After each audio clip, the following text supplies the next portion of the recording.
में रखी गई है।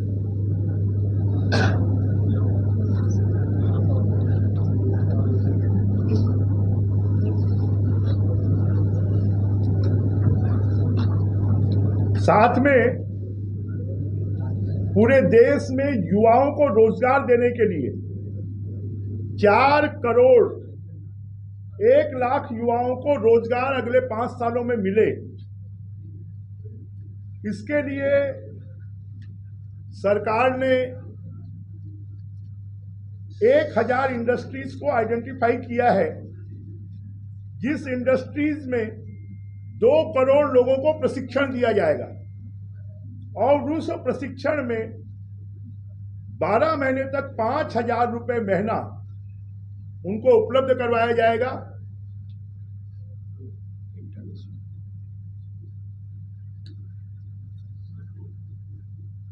ये उनको प्रशिक्षण के समय उनको पैसा मिले, ऐसी व्यवस्था सरकार कर रही है। पूरा बजट बिहार और आंध्र को केंद्रित बताया, आपका क्या कहना है? धन्यवाद। रुकिए एक मिनट। ऐसा है, बीजेपी एक ऐसी पार्टी जो गठबंधन के धर्म को निभा रही है। अरे कांग्रेस से तो कांग्रेस ने कहा कोई मुख्यमंत्री भाग नहीं लेगा, टीएमसी वहां पहुंच गई। केजरीवाल ने अलग चुनाव लड़ने की घोषणा कर दी। और क्या प्रधानमंत्री आवास कांग्रेस की सरकारों के राज्य को नहीं मिलेगा? क्या जो रेलवे का कॉरिडोर है वो कांग्रेस की सरकारों के राज्य में नहीं मिलेगा? क्या मुफ्त अनाज 80 करोड़ लोगों को मिल रहा है, वो क्या कांग्रेस की सरकारों के राज्य में नहीं मिलेगा? ये पहली सरकार है जिसने कभी राजनीतिक बिना भेदभाव के और काम किया। क्या आप नहीं चाहते बोधगया का विकास हो? क्या आप नहीं चाहते हर व्यक्ति गया जी में जाकर अपने पूर्वजों का श्राद्ध करता है उसका विकास हो? तो सभी राज्यों के लिए क्या आप नहीं चाहते उड़ीसा की जो सांस्कृतिक धरोहर है हमारी जगन्नाथपुरी है उसका विकास हो? तो इस बजट में खाली कांग्रेस के पास में बोलने के लिए कुछ नहीं है, सिर्फ विरोध करने के लिए बचा है। और विरोध भी भोंडा विरोध कर रहे हैं। थोड़ा इंतजार कर लें। पूरी इंडी पार्टी को जितनी नहीं, उसको इंडी बोलना चाहिए। इंडी को जितनी सीटें मिली है उतनी अकेली सीट तो बीजेपी के पास है। उनको टोटल मिला के उससे ज्यादा सीट अकेले बीजेपी के पास है। उसके बाद वो किस चीज का गर्व कर रहे हैं, किस चीज का गौरव कर रहे हैं, किस चीज के लिए हल्ला कर रहे हैं? अभी तो उनको 25 साल 2047 के बारे में बताया है, वो 2047 नहीं, वो 2029 तक के इतने काम होंगे। अरे मैं सब जवाब भी नहीं ना है। अगर आपका सोच ही नहीं होगा, अगर आप योजना नहीं बनाएंगे कि मेरी इस साल की तनख्वाह से मैं मोटरसाइकिल खरीदूंगा, अगले साल की तनख्वाह से मैं जो है कार खरीदूंगा, उसके बाद मैं अपना घर बनाऊंगा, तो आज तक कभी देश में ऐसा नहीं सोचा गया। ये पहले प्रधानमंत्री हैं, पहली सरकार है जो पूरा पाथ बनाकर योजना पूर्वक काम कर रही है। अच्छा, गरीबों को घर मिल रहा है, वो नहीं मिलना चाहिए? गरीबों को क्या पेयजल नहीं मिलना चाहिए? अरे पहले सुनो ना आप, घर की बात करेंगे। अरे घर की बात पहले आपको क्या चाहिए? पहले आप घर चाहोगे कि नहीं चाहोगे? और सड़क भी बनी है। प्रधानमंत्री सड़क योजना के तहत जितनी सड़कें अटल जी की सरकार के बाद बनी है, उसके लिए कभी कोई कल्पना नहीं करता था कि गांव के लोगों को भी सड़क मिलेगी। आज के समय पर छत्तीसगढ़ का कोई भी ब्लॉक ऐसा नहीं है, कोई भी जिला ऐसा नहीं है जो अच्छी सड़कों से नहीं जुड़ा है। आज आपके राजनांदगांव में 4 लेन सड़क बन गई। आज हम नागपुर से हैदराबाद तक, बंबई तक हम जा सकते हैं। मैं नांदगांव में भी, मैं 40 साल से आ रहा हूँ, 45 साल से। इतनी अच्छी सड़कें मैंने 15 साल 20 साल पहले तो नहीं देखी थी, आज दिखाई दे रही है। तो एक दिन में पूरी सूरत नहीं बदलती है। बच्चा पैदा होने में भी 9 महीना लगता है। की बात कर रहा सर, रेल बहुत समस्या है।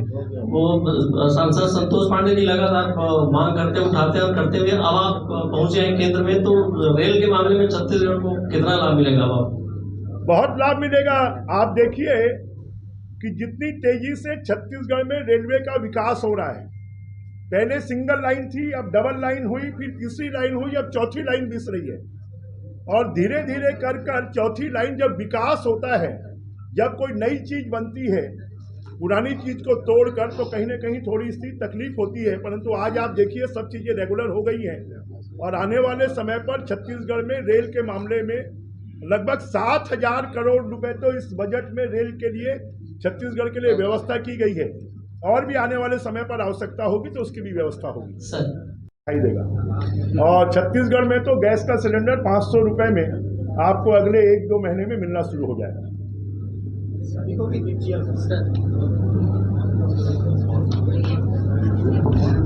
कि बीपीएल को बस गैस सिलेंडर 500 रुपए में, गैस सिलेंडर जो है 500 रुपए में सभी को मिलेगा। आप इंतजार करिए। अच्छा, एक क्वेश्चन और था मेरा इसी में, वो सप्लीमेंट्री हो गया कि आपने कहा कि जो युवा बेरोजगार है उसको 5,000 रुपये महीना देगी प्रशिक्षण के लिए सेंट्रल गवर्नमेंट, लेकिन हम ये देखते हैं कि आप एजुकेशन में देखेंगे तो गवर्नमेंट के आईटी कॉलेज है या जो भी और कॉलेज है वो बहुत कम है और अधिकतर प्राइवेट सेक्टर के पूरे कॉलेज हैं। वहाँ से कहीं ना कहीं कंपनियों का टाई अप रहता है, वो प्लेसमेंट पे सेकेंड सेमेस्टर हो, थर्ड सेमेस्टर हो, वो बच्चा वहाँ चले जाता है। क्या उन बच्चों को भी 5,000 रुपये जो है प्रशिक्षण सभी बच्चों को, यहाँ तक कि इसमें यह भी किया है कि पहली बार जो रोजगार मिलेगा जिसको, उस बच्चे को 15, जिसकी 1 लाख रुपए तक की तनख्वाह होगी उसको 15,000 रुपए दिया जाएगा और सरकार की तरफ से, और 6,000 रुपए उसको एक मुश्त दिया जाएगा। इस बात की भी व्यवस्था इसमें की गई है के रूप में आया है। उसकी 3 दवाओं को भी सस्ता किया गया है। मोबाइल उद्योग पर छूट दी गई है। 25 जो खनिज हैं उसके ऊपर में सीमा शुल्क की छूट दी गई है।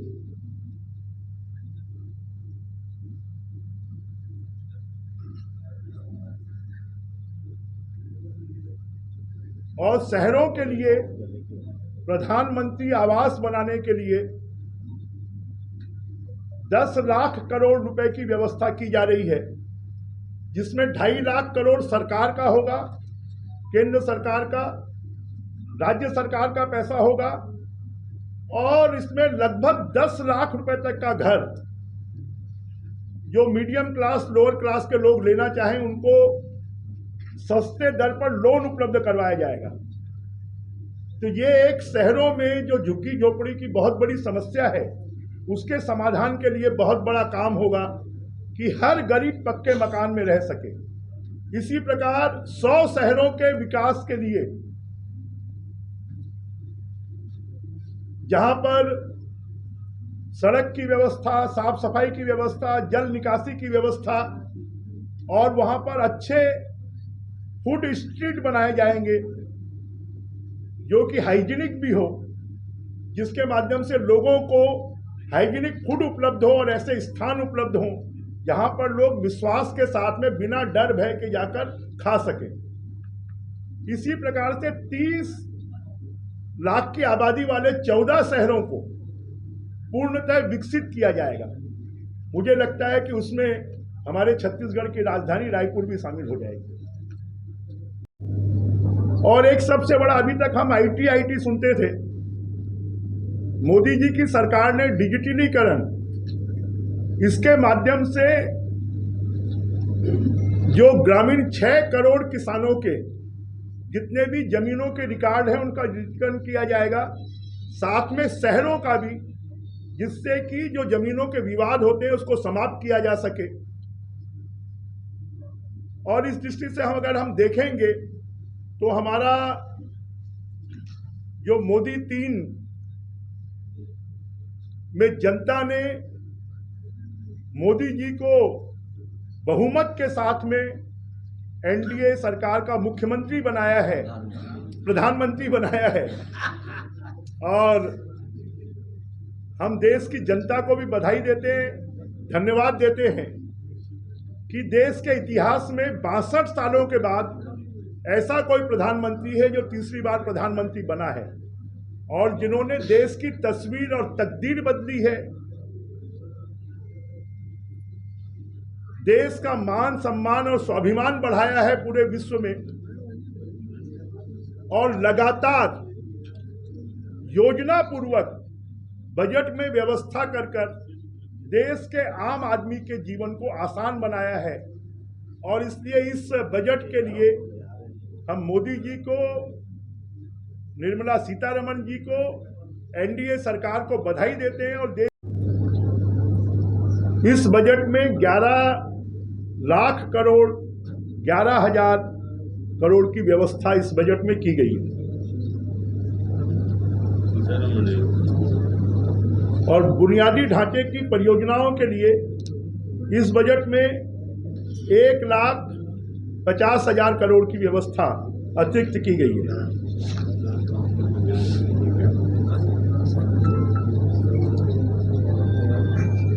पहली बार इस देश में अभी तक जो बिजली है, हमारे यहाँ हम देखते हैं या तो कोयले से बनती है या पानी से मिलती है।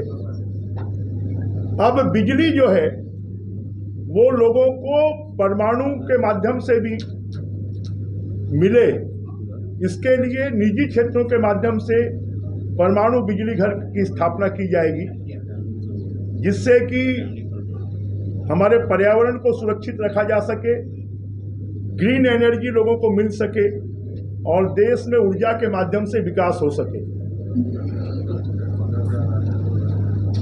में पीने के लिए मीठा पानी मिले, नल से जल मिले। और जल जीवन मिशन को छत्तीसगढ़ में कांग्रेस की सरकार ने भ्रष्टाचार का अड्डा बना दिया था और इसके लिए भी पर्याप्त बजट छत्तीसगढ़ को जल जीवन मिशन को पूरा करने के लिए, हर घर में नल से पानी पहुंचाने के लिए पर्याप्त बजट छत्तीसगढ़ को मिलेगा।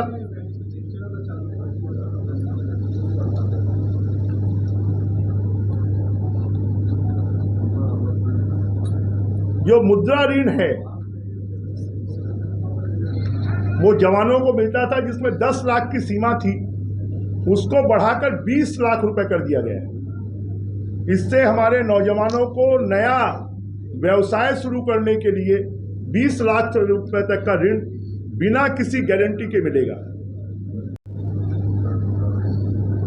बहुलता वाला देश है और इसलिए ग्रामीण विकास के लिए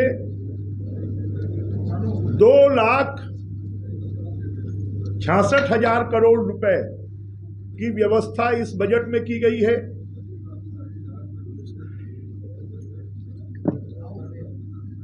और इसके लिए 25,000 गांवों में अटल बिहारी वाजपेयी जी के समय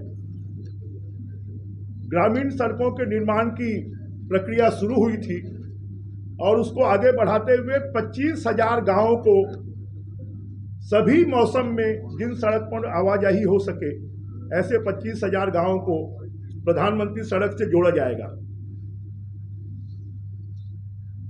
गरीब का अपना एक सपना होता है कि उसका अपना एक घर हो। इसके लिए 4 करोड़ घरों की स्वीकृति पिछले 10 सालों में दी गई। इन 5 सालों में 3 करोड़ प्रधानमंत्री आवास पूरे देश में बनाने की स्वीकृति दी जाएगी। और इसका सबसे बड़ा फायदा हमारे छत्तीसगढ़ को होगा कि जो भूपेश बघेल जी की सरकार में 18 लाख ग्रामीणों को की छत छीन ली गई थी, अब छत्तीसगढ़ में 18 लाख ग्रामीण आवास स्वीकृत होंगे और यहाँ के आम गरीब को रहने के लिए छत मिलेगी।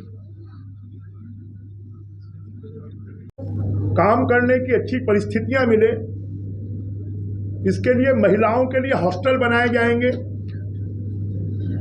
उनके बच्चों के लिए झूला घर, बाल घर बनाए जाएंगे।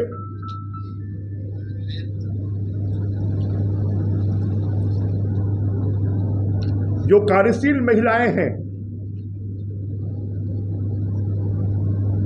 उन महिलाओं के लिए सुविधाजनक स्थिति में वो काम कर पाएं, इसलिए अगर किराए के घर बनाने के लिए भी सरकार प्रोत्साहन करेगी।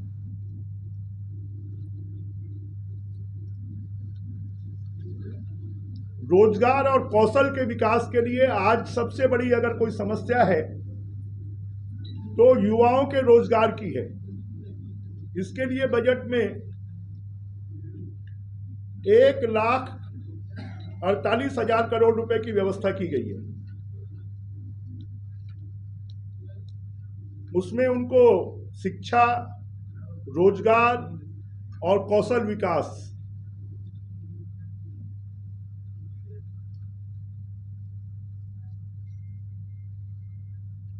जो हमारे यहाँ की ITIs हैं, उन ITIs में 1000 देश की ऐसी ITIs विभिन्न क्षेत्रों में जो काम कर रही हैं, वहाँ पर जो स्किल चाहिए, जैसे छत्तीसगढ़ में स्टील उद्योग है, खदानें हैं, बिजली के संयंत्र हैं, सीमेंट के संयंत्र हैं, तो उसमें जिन प्रकार के स्किल के लोग चाहिए,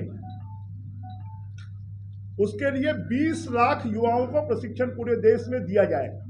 रुपए तक का लोन उपलब्ध करवाया जाएगा, उसमें 3% ब्याज की छूट दी जाएगी।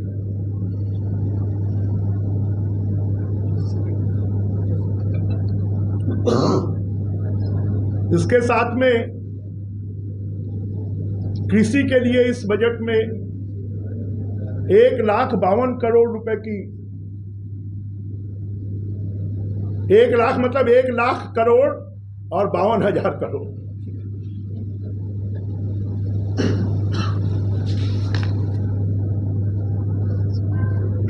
इसमें क्योंकि अभी क्लाइमेट चेंज हो रहा है और क्लाइमेट चेंज के कारण बहुत सारी फसलें आज के समय पर इस क्लाइमेट के लिए उपयुक्त नहीं है। हमारे छत्तीसगढ़ में ही क्लाइमेट चेंज के कारण धान की पैदावार बहुत स्थानों पर बदल गई है, कम हो गई है। इसके लिए हार्टिकल्चर में 32 ऐसी नई किस्में और अनाज के क्षेत्र में 109 नई ऐसी किस्में जो जलवायु के अनुरूप हो और उच्च स्तर पर जिनकी पैदावार हो सके, इसके लिए योजना बनाने के लिए पैसे की व्यवस्था की गई है। ITI में कि वही प्लम्बर का दे दो, ब्यूटी पार्लर का दे दो, टीवी सुधारने का दे दो, मोटरसाइकिल सुधारने का दे दो, परंतु हमारे यहाँ अगर माइनिंग्स हैं तो उसमें ब्लास्टिंग करने वाले एक्सपर्ट चाहिए, बायलर के ऑपरेटर्स चाहिए, हमारी राइस मिलें हैं तो राइस मिल के ऑपरेटर्स चाहिए। तो इस प्रकार के जो लोग हैं, वैसी स्किल तैयार की जाएगी जिससे स्थानीय लोगों को स्थानीय स्तर पर ही रोजगार मिल सके। हमारे मोबाइल में जितनी बैटरी लगती है वो लिथियम बैटरी लगती है, जितनी अब EV गाड़ियां आ रही हैं उसमें लिथियम बैटरी लगती है। हम सौभाग्यशाली हैं कि लिथियम का भंडार छत्तीसगढ़ में मिला है और इस पे भी टैक्स की कमी की गई है। मोबाइल फोन PCB पर टैक्स की कमी 20% से कम करके 15% की गई है। प्लेटिनम पर 12.5% से 8.4% की गई है। टेलीकॉम के उपकरणों पर भी छूट दी गई है। महिलाओं के सशक्तिकरण के लिए, उनके रोजगार को बढ़ावा देने के लिए 3 लाख करोड़ रुपए के बजट की व्यवस्था इस बजट में की गई है।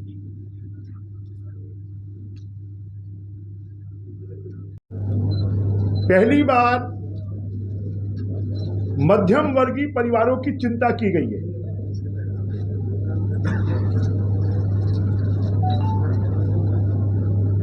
जो आयकर की दर में कि जो मानक कटौती सरकारी कर्मचारियों की 50,000 मानकर की जाती थी, उसको 75,000 रुपये किया गया है। जो उनके आश्रित हैं, उनको पेंशन मिलती थी, उसको 15,000 मानकर किया जाता था, उसको 25,000 रुपये किया गया है। इसके माध्यम से कर का बोझ जो शासकीय कर्मचारी हैं, पेंशनधारी हैं और मध्यम वर्ग के लोग हैं, उनको इससे लाभ होगा। आय वाले जो लोग हैं, लगभग उनको कर से पूरी तरह छूट दे दी गई है।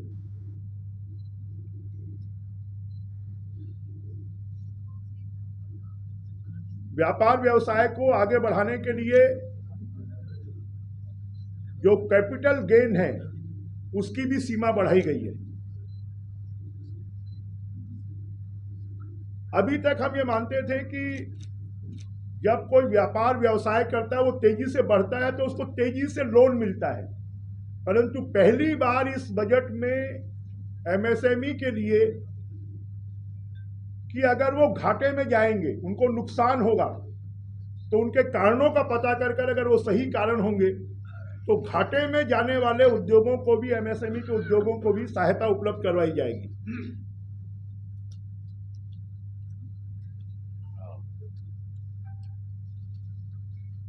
क्योंकि अगर उद्योग लगते हैं, व्यवसाय लगते हैं, लोग हम कहते हैं कि रोजगार मिलना चाहिए, तो उद्योग और व्यवसाय के बिना रोजगार नहीं मिल सकता।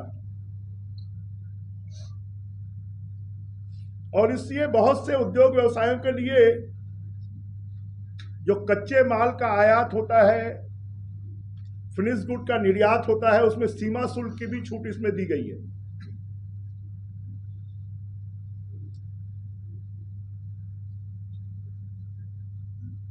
सोने चांदी के टैक्स को 12.5% से घटाकर 8% किया गया है।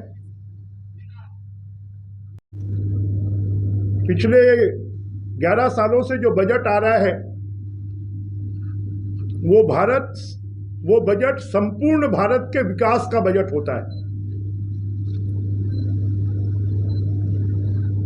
अभी तक का जो बजट होता था विभिन्न धर्म जातियों में के आधार पर बटा हुआ बजट होता था। इस बार का बजट जो 47,21,000 करोड़ का बजट है, ये बजट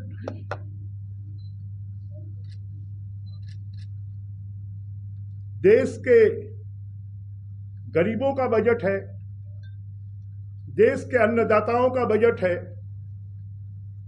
देश के युवाओं का बजट है, देश के महिलाओं का बजट है। पहली बार कोई प्रधानमंत्री है जिन्होंने सिर्फ पूरे देश में 4 जातियां मानी हैं: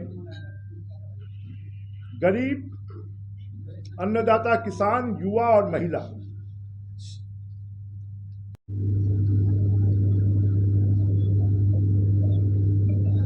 हमारी छत्तीसगढ़ की आबादी में 32% आबादी अनुसूचित जनजाति की आबादी है।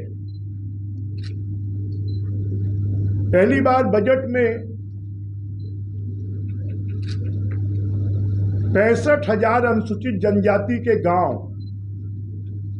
और 5 करोड़ की आबादी, उसके लिए सड़क, पानी, बिजली, रोजगार, आर्थिक उन्नति, इन सब के बारे में विचार किया गया है।